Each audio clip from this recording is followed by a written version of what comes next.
내 고생하는 것 옛 야곱이 돌베개 베고자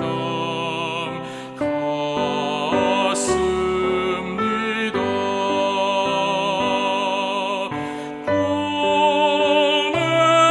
꿈에도 소원이 늘 찬송하면서 주께 더 나아가기 원합니다.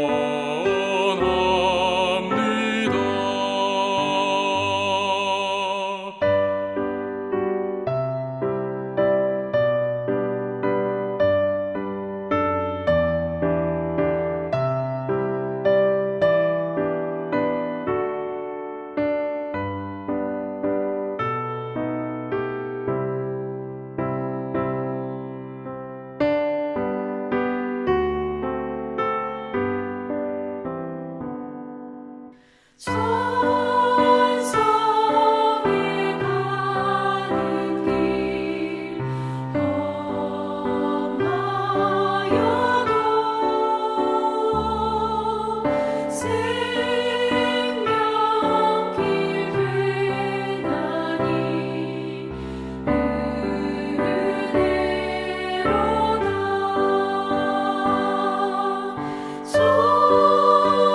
선선할 부르니 늘 찬송하면서 주께 더 나아가기 원합니다.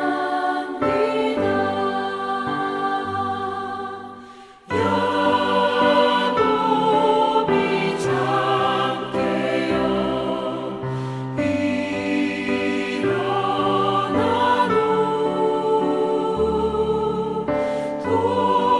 돌단을 쌓은 것 본받아서 숨질 때 되도록 늘 찬송하면서 주께 더 나아가기 원합니다.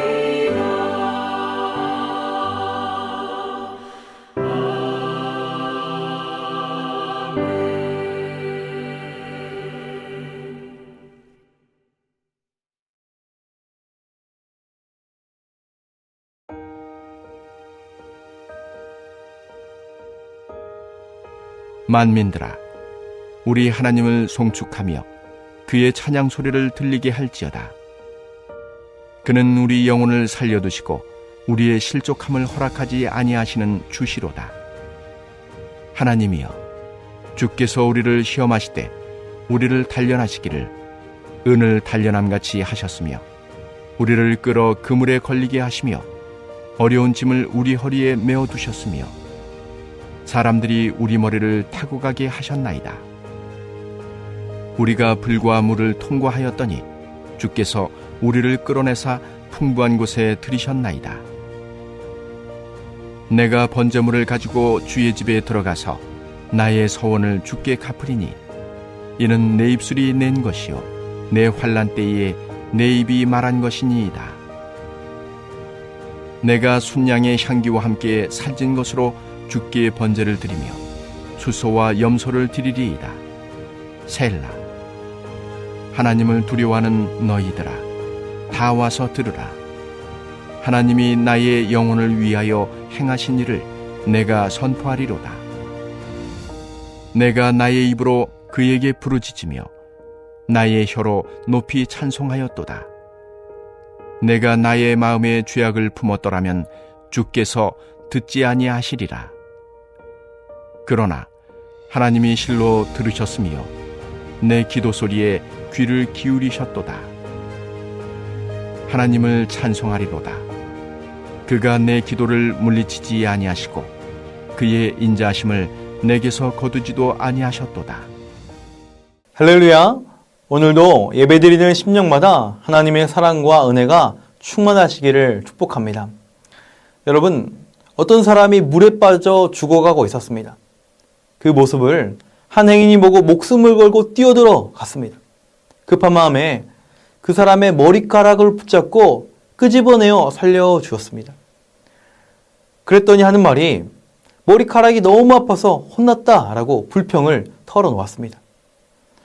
여러분, 이 예화가 주는 의미가 무엇입니까? 여러분, 우리에게는 두 가지 병이 있다는 거예요.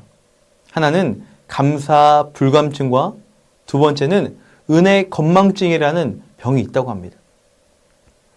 감사 불감증은 감사를 해야 하는 상황에도 감사할 줄을 모르는 병이고, 은혜 건망증은 받은 은혜를 계속해서 잊어버리는 병이라는 것입니다. 그러나 우리의 신앙생활에서 은혜를 기억하고 감사하는 것은 너무나도 소중합니다. 왜냐하면 은혜에 대한 기억과 감사는 우리의 영적 생명과 직결되기 때문입니다. 바라기는 오늘 말씀을 통해 저와 여러분 안에 감사가 회복되어지고 감사가 충만한 주의 자녀가 되시기를 예수님의 이름으로 간절히 축원합니다. 어제부터 나누고 있는 시편 66편은 하나님의 그 위대하신 행위와 구원을 찬양하는 감사의 시입니다. 오늘 본문 8절에서도 하나님을 찬양하도록 초대하고 있는데요. 그 이유가 무엇입니까? 하나님께서 우리를 보호하시고 지켜주시기 때문입니다. 오늘 본문 9절에 보니까 그는 우리 영혼을 살려주시고 우리의 실족함을 허락지 아니하시는 주시로다. 아멘. 비록 우리가 고난을 겪기도 하지만 우리가 실족하지 않도록 우리 주님께서 우리를 지키시고 우리 영혼을 붙들어 주심을 말씀하고 있습니다. 우리가 잘 알고 있는 시편 121편 7절에서도 이렇게 증언하고 있습니다. 여호와께서 너를 지켜 모든 환난을 면하게 하시며 또 내 영혼을 지키시리로다. 아멘. 여기서 환난을 면하게 한다라는 말의 원어의 뜻은 어려움이 없다는 말이 아니라 모든 악으로부터 우리를 보호하신다는 말씀입니다. 광야 같은 인생길에서 환난을 만나지 않는 인생 아무도 없습니다. 믿는 자나 믿지 않는 자나 모두가 고난과 어려움을 경험합니다.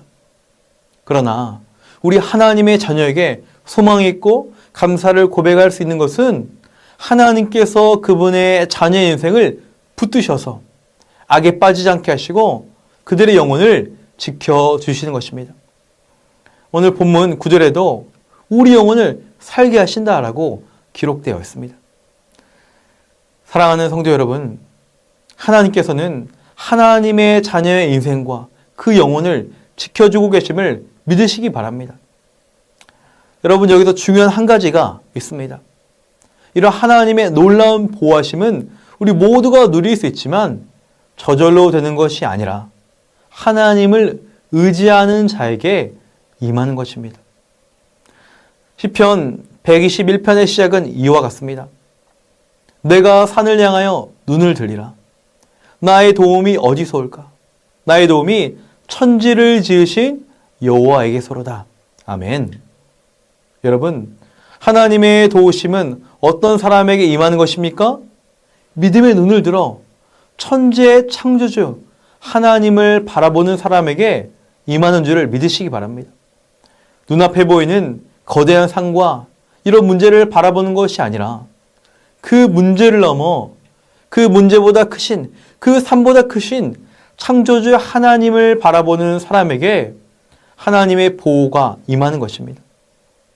졸지도 주무시지도 않으시는 하나님께서 낮의 해와 밤의 달이 결코 해치지 못하도록 지켜주시고 보호하여 주십니다. 그러므로 우리 모두가 눈앞에 보이는 문제가 아닌 믿음의 눈을 들어 전능자 하나님을 바라보는 은혜가 있기를 간절히 소망합니다. 보이는 문제를 넘어 역사하시는 그 하나님을 신뢰하시기를 축원합니다. 그리하여 저와 여러분의 삶에서 창조주 하나님의 그 창조의 능력이 임하여 여러분의 인생이 아름답게 매일매일 창조되어지고 전능하신 그 하나님의 보호하심과 인도하심을 아름답게 누리시기를 축원합니다. 그리고 그 하나님의 은혜를 경험하며 그분을 찬양하며 감사하는 우리 모두가 되길 바랍니다. 두 번째로 우리가 감사해야 될 이유는 하나님은 고난 가운데 우리를 견고하게 하시기 때문입니다. 오늘 말씀 10절부터 12절에 보면 많은 시험, 여러 가지 시험이 등장합니다. 먼저 우리를 끌어 그물에 걸리게 하신다라고 합니다. 여러분, 그물에 걸리면 어떻게 될까요? 꼼짝할 수가 없습니다. 그야말로 완벽한 올무와 같습니다. 뿐만 아니라 무거운 짐을 우리의 허리에 두신다라고 해요. 여러분, 허리가 상하면 제대로 움직일 수가 없고 무기력한 모습이 되는 것입니다. 이렇게 하나님께서는 때로는 우리를 그렇게 시험하신다는 거예요. 또한 하나님의 시험은 여기에서 끝나지 않습니다. 계속 말씀을 보면 물과 불을 통과하게 하신다. 시험이 더욱더 가혹해지고 있습니다. 사랑하는 성도 여러분, 믿는 자에게도 이와 같은 고난, 어려움이 찾아올 수가 있다는 거예요. 그 이유가 무엇입니까? 오늘 말씀 10절에 보면 이런 여러 가지 고난의 과정을 통해 우리를 더욱 경고케 하시기 위함이라고 말씀합니다. 마치 은을 단련함과 같이 우리를 시험하신다는 거예요. 은을 단련하면 단련할수록 순도가 높아지고 더욱 빛이 고와지고 더 값진 은이 되는 것입니다. 마찬가지로 하나님께서는 고난이라는 도구를 통해 우리의 믿음을 단련시키시고 우리 안에 있는 모든 불순물들을 하나하나 걸러내시고 하나님의 작품으로 만들어 가십니다. 여러분, 명품을 한번 떠올려 보세요. 그저 만들어지지 않습니다. 조각가들이 이 작품을 만들 때 수많은 조각들이 떨어져 나갑니다. 조각가가 사용하는 이 도구들을 보면 매우 날카롭고 흡사 고문 도구처럼 보이기도 합니다. 그러나 그 도구들이 때로는 매우 날카롭고 위협적이지만 전능하신 하나님의 손길이 닿을 때, 하나님의 손에 붙들릴 때 아름답고 멋진 걸작이 되는 거예요. 그리스도의 삶이 이와 같습니다. 우리에게 있는 고난이 그저 고난으로 허무하게 끝나는 것이 결코 아니라는 거예요. 그 과정을 통해 우리 안에 있는 죄와 허물이 하나하나 벗겨지고 예수님께서 우리 안에 역사하시기 시작합니다. 그물에 걸린 것처럼 마치 허리가 꺾인 것처럼 철저히 무기력한 상태가 되었을 때 우리의 진정한 소망과 우리의 도움이 하나님께 있음을 비로소 발견하게 되는 것입니다. 이 땅의 힘과 권세와 명예와 나의 경험과 지식을 의지했던 모습이 아닌 전능하신 하나님만 의지하는 견고한 믿음의 그릇이 되어가는 것입니다. 더 놀라운 것은 이러한 고난 후에 하나님의 놀라운 축복이 예비되어 있습니다. 그래서 오늘 본문 12절 하반절에 보면 반전의 고백이 이어지고 있는데요. 세 번역 말씀을 보면 그러나 주님께서 우리를 마침내 건지셔서 모든 것이 풍족한 곳으로 이끌어 주셨습니다. 아멘. 고난이 끝이 아니라 그러나 그 고난이 우리 가운데 역사여 우리 안에 믿음의 그릇 가운데 하늘의 축복이 가득가득 임하게 된다라고 말씀하고 계십니다. 그러므로 믿는 자들은 고난이 그저 고난이 끝이 아닌 것입니다. 하나님은 시련을 통해 우리를 경고케 하시고 결국 우리 가운데 더욱 놀라운 곳으로 풍성한 곳으로 인도하고 계심을 믿으시기 바랍니다. 사망의 음침한 골짜기가 끝이 아니라 믿음으로 그것을 통과할 때 결국 푸른 초장과 쉴 많은 물가로 인도하심을 믿으시기 바랍니다. 그러므로 절망의 심연 속에 우리가 놓여 있을지라도 낙심하지 마시고 하나님을 끝까지 붙드시기를 소망합니다. 혹 우리가 불과 물에 시간을 지나가고 있어도 우리를 도우시는 하나님을 바라보시고 믿음의 경주를 다시 한번 힘써 달려가시기를 간절히 축원합니다. 그리하여 저와 여러분의 인생이 날로 믿음으로 견고해지고 하늘의 놀라운 축복과 은혜를 풍성히 누리시기를 예수님의 이름으로 축원합니다. 마지막으로 13절부터 20절에는 개인적인 감사를 올려드리고 있습니다. 이전까지는 공동체의 감사였다면 13절부터는 찬양의 주체가 나로 바뀝니다. 하나님과 친밀하고 개인적인 감사의 찬양, 간증을 올려드리고 있어요. 사랑하는 성도 여러분, 우리 하나님은 우리의 공동체, 안디옥 교회의 하나님이시지만 나의 하나님도 되십니다. 우리가 공동체로 함께 모일 때 하나님을 찬양하고 예배하고 경배하기도 하지만 우리의 개인의 삶을 통해서도 찬양받기 원하시고 찬양받기 합당하신 하나님이십니다. 또한 우리가 함께 모여 있을 때만 능력으로 역사하시는 분이 아니라 우리가 홀로 있을 때, 심지어 연약한 그 순간에도 우리 가운데 능력으로 역사하시는 좋으신 분이십니다. 그러므로 오늘 여러분이 어디에 계시든 하나님께서 함께하고 계심을 믿으시기 바랍니다. 여러분이 가정에 계시든 직장에 계시든 삶의 어떤 자리에 계시든 온 천지에 충만하신 하나님께서 여러분과 함께하고 계심을 기억하시길 바랍니다. 오늘도 그 하나님을 바라보시고 신뢰하시고 의지하심으로 하늘의 놀라운 능력을 공급받아 감사와 승리의 삶을 사시기를 바랍니다. 나아가 그 은혜를 누리시며 하나님께 영광 올려드리고 감사와 찬양을 하나님께 올려드리는 복된 날이 되시기를 예수님의 이름으로 축원합니다. 이 시간 말씀을 기억하며 함께 기도하기 원합니다. 우리의 삶에 감사와 찬양이 넘치는 삶이 되게 하옵소서. 고난을 마주할지라도 믿음으로 인내할 능력을 주셔서 견고한 믿음의 사람이 되게 하시고 하늘의 축복과 은혜를 누리며 주님을 찬양하게 하옵소서. 주수의 계절 가을에 신앙의 열매가 풍성히 맺히게 하시고 해성적 건축의 건축 취미도 순종하게 통과되는 은혜 허락하여 주옵소서.